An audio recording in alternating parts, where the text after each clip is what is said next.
24 India Live News.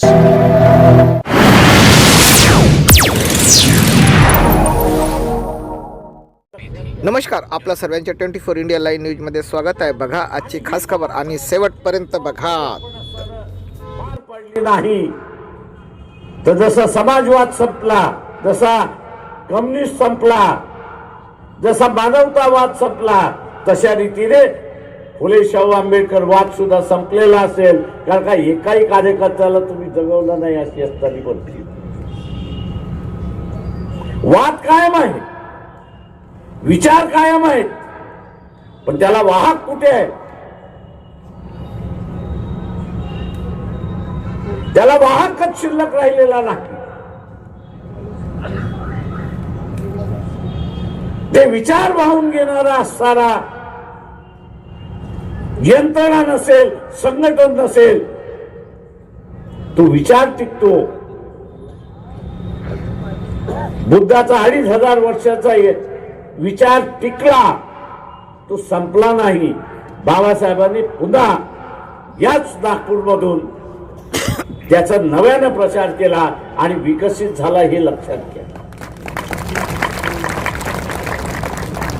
बुद्धाच्या विचाराला बाबासाहेबांच्या नावाने एक नवं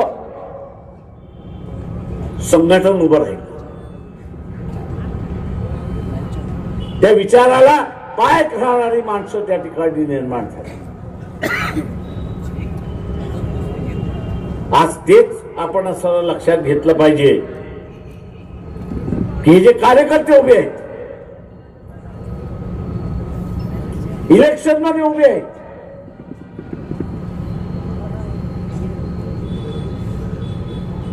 मी सगळ्यांची नावं घेत नाही,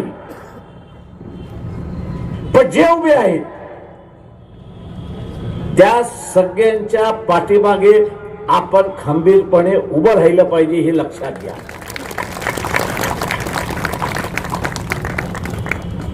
त्यांच्या पाठीमागे आपण खंबीरपणे उभं राहिलं पाहिजे. त्यांच्या पाठीमागे आपण असणारा खंबीरपणे उभं राहिलात तर चळवळीची एक नवीन फळी, विचारांची फळी, प्रतीक सारखे गणित शिकवणारी, इंजिनियर होणारी व्यक्ती या साऱ्या आपल्या समोर येऊन चळवळीला पुढे घेऊन जायला मागतात आहेत. त्यांना आपल्या साथ याची असणारी गरज आहे. पुढे हाच विचार करत बस, अरे काय करणार ही पोरं?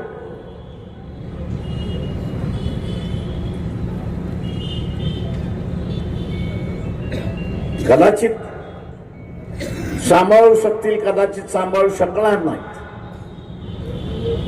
पण ज्यांना तुम्ही मदत करणार आहात, ज्यांच्यावरती तुम्ही असताना विश्वास ठेवायला निघालेला आहात, ते तरी तेवढ्या विश्वासाचे पात्र आहेत का? ते तरी विश्वासाचे पात्र आहेत का? आणि फुले शाहू आंबेडकरी विचाराचे पायक आहेत का? याचा विचार आपण केला. मी तो इस पार या उस पार अशा अवस्थेमध्ये आलोय.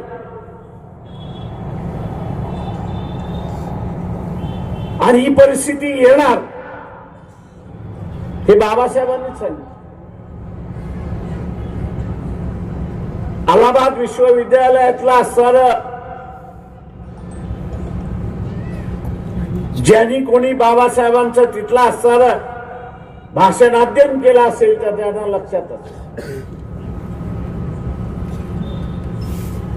तिथे बाबासाहेबांनी सांगितलं होतं की या देशातला माणूस 2 पायावरती चालतो.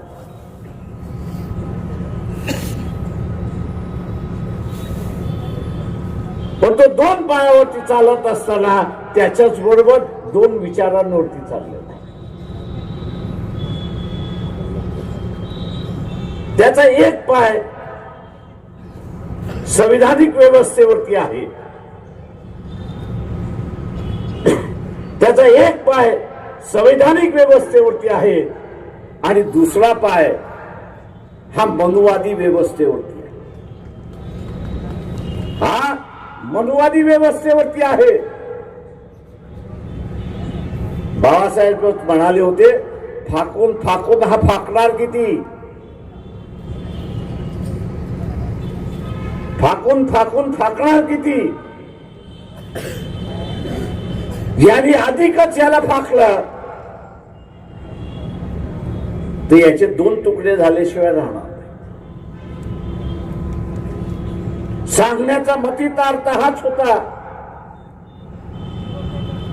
की संविधानिक व्यवस्था संघ घटनेने निर्माण केलेली असली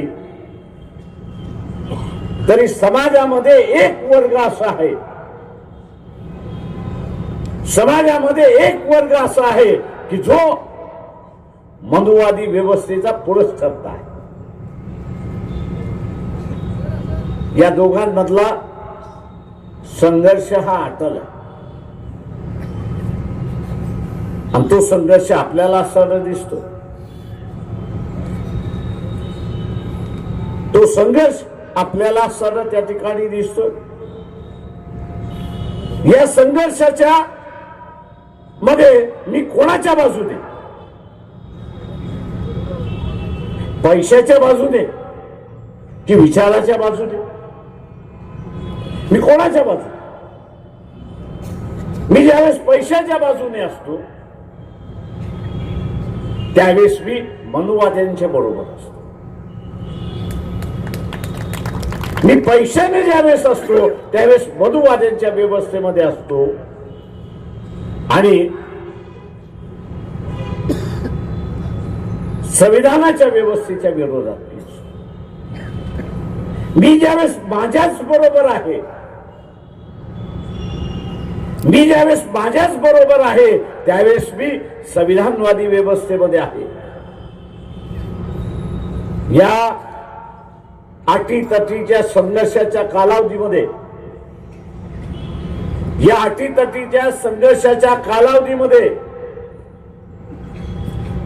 प्रत्येक फुलेशाहू आंबेडकरी माणसाला निर्णय घेण्याचा वेळ आलेला आहे, लक्षात घ्या. हा निर्णय घेण्यात आलेला आहे की तो स्वतःशी आहे की तो पैशाची. तो स्वतःशी असेल तर संविधानिक व्यवस्थेबरोबर आहे आणि संविधानिक व्यवस्था तो टिकवू शकतो हे लक्षात घ्या. तो पैशाच्या बाजूने असेल तर इथली संविधानिक व्यवस्था तो मोडण्याकडे निघालेला आहे हे आपण असं लक्षात ठेवलं पाहिजे. आणि म्हणून म्हटलं की विरोधक जे आहेत येणं घेणे करून ही व्यवस्था, संविधानिक व्यवस्था मोडली पाहिजे याचा प्रयत्न करतायत. महानगरपालिकेची निवडणूक आहे, मला मान्य आहे. स्थानिक प्रश्नाला असणारं महत्व असतो, पण या स्थानिक प्रश्नाबरोबरच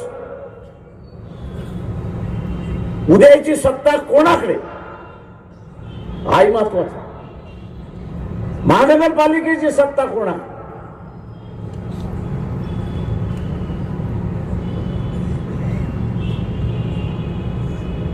इथे मी जसं म्हणालो कमी उमेदवार उभे करू शकतो. काही वार्डामध्ये एक उमेदवारांनी उभा करू शकतो. आणि त्याचं सगळ्यात मोठं कारण मी जसं म्हणालो की त्याची लढण्याची इच्छा नाही असं नाही, त्याची लढण्याची इच्छा आहे. पण इलेक्शनच एवढं महागडं करून टाकलेलं आहे, इलेक्शनच एवढं महागडं करून टाकलेलं आहे की तो असं म्हणतो ह्याच्यात न पडलेलं बरं. म्हणजे एकेकाळी मी असं म्हणेन की उमेदवारी कोणाला द्यायची याच्यावरनं मारामारी व्हायची. फुले शाहू आंबेडकरी चळवळीतली उमेदवारी कोणाला द्यायची याच्यावरनं मारामारी व्हायची. आता आपण बघत असाल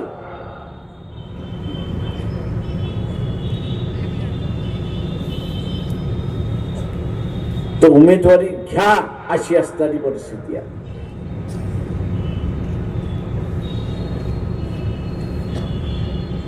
उमेदवारी घ्या, लढता का अशी विचारण्याची परिस्थिती आलेली आहे.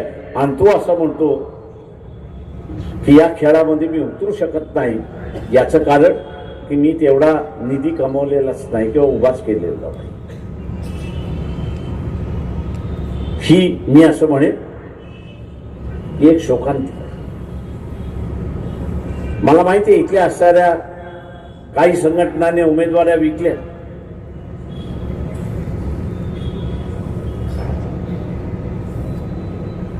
ते आमच्याकडे आहे. तर मी त्यांना असं विचारलं की बा ठीक आहे, तू डोनेशन देतोयस पक्षाला, मान्य आहे, मी ते घेतो म्हटलं होतं, पण मला सांग निवडणुकीनंतर काय? तो म्हटलं साहेब मला सत्ता पाहिजे, जेव्हा सत्ता येईल तिथे मी जाईन. म्हटलं आमचं गणित जमत नाही, आमचं गणित जमत नाही. कारण का आम्हाला इथे असणारा सत्ता पाहिजेच आहे, नाही असं नाही, पण त्याच्यापेक्षाही जास्त ही संविधानिक व्यवस्था टिकवणं ही आमच्यासाठी सगळ्यात महत्वाचं आहे. कारण ही संविधानिक व्यवस्था जोपर्यंत आहे तोपर्यंत वंचित वर्ग हा सुरक्षित आहे हे आपण लक्षात घ्या. हा वंचित वर्ग सुरक्षित आहे हे आपण लक्षात घ्या आणि त्याची सुरक्षितता ही आम्हाला सगळ्यात महत्वाची.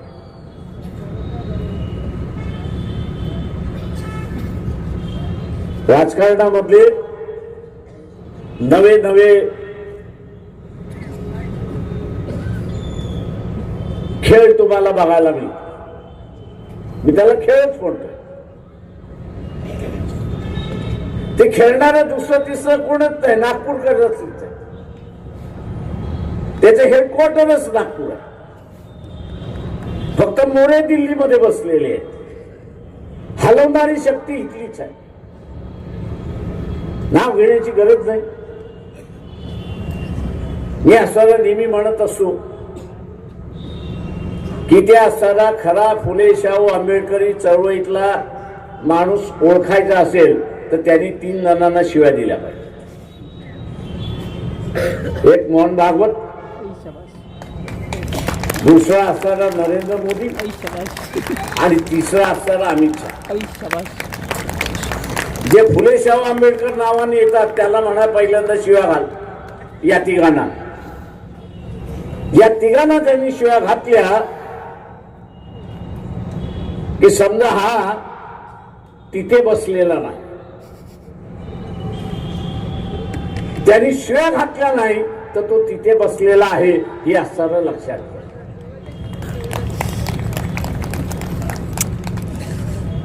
वंचितच्या वतीने RSSच्या तुम्ही इथल्या कायद्याला मानता तर मग स्वतःला नोंदणीकृत का करत? वाद उभा केलाय. या इलेक्शन संपलं की पुन्हा आम्ही उभा करणार. आपली साथ त्याला अपेक्षित आहे. कायद्याचं राज्य आलं तर संविधानाचं राज्य. कायद्याचं राज्य आलं की संविधानाचं राज्य आलं आणि संविधानाचं राज्य आलं आणि कायद्याचं राज्य आलं तर आपण शांततेच्या व्यवस्थेमध्ये जगतो. आपण नाही तर इथे अशांततेच्या व्यवस्थेकडे आपण वाटचाल करतो हे लक्षात घ्या.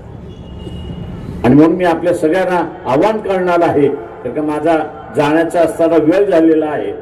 कारण उद्या कोल्हापूर आहे, इचलकरंजी आहे, सांगली आहे, सोलापूर आहे, या महानगरपालिकेच्या प्रचाराचा आहे. म्हणून माझं आव्हान आपल्या सगळ्यांना आहे की या सगळ्या उमेदवारांची चिन्ह जे आहेत ते गॅस सिलेंडर आहे. जिंकतो की हारतो हा डोक्यामधनं विचार काढून टाका. तुम्हाला एक मत अधिक आणता येईल तर एक मत अधिक घेऊन या, पण स्वतःचं मत गॅस सिलेंडरला जाईल हे आपण असावं लक्षात घ्या.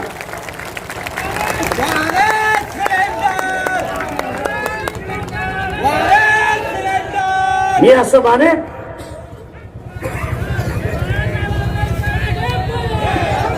सिलेंडरला दिलेलं मत, मी असं म्हणेन की सिलेंडरला दिलेलं मत इथल्या सेक्युलर शक्तीला, संविधानवादी शक्तीला आणि मनुवाद्याच्या विरोधात जे आहे त्यांना एक संदेश आपण असताना देतोय की आम्ही या देशाचं नेतृत्व करायला फुले शाहू आंबेडकरी जनता तयार आहे, हे आपण त्या ठिकाणी करतो असं मी आपल्या सगळ्यांना म्हणतो.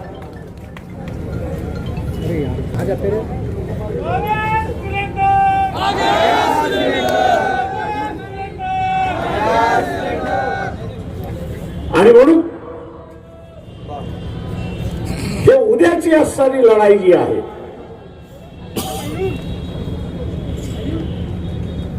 आपलं मत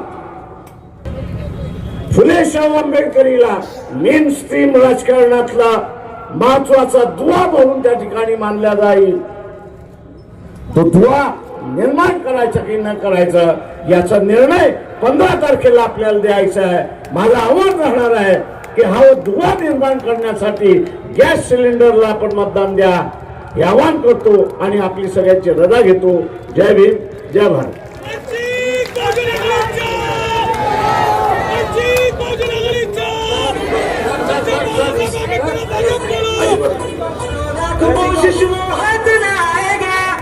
कोई पिंजरा नहीं जिसमें वो फंसेगा.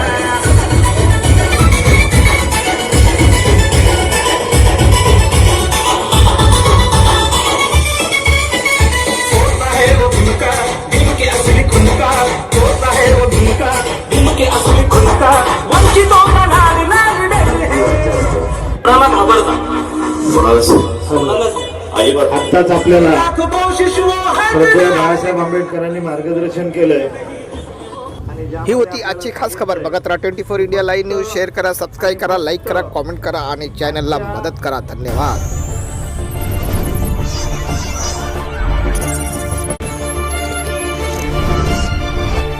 24 India Live News.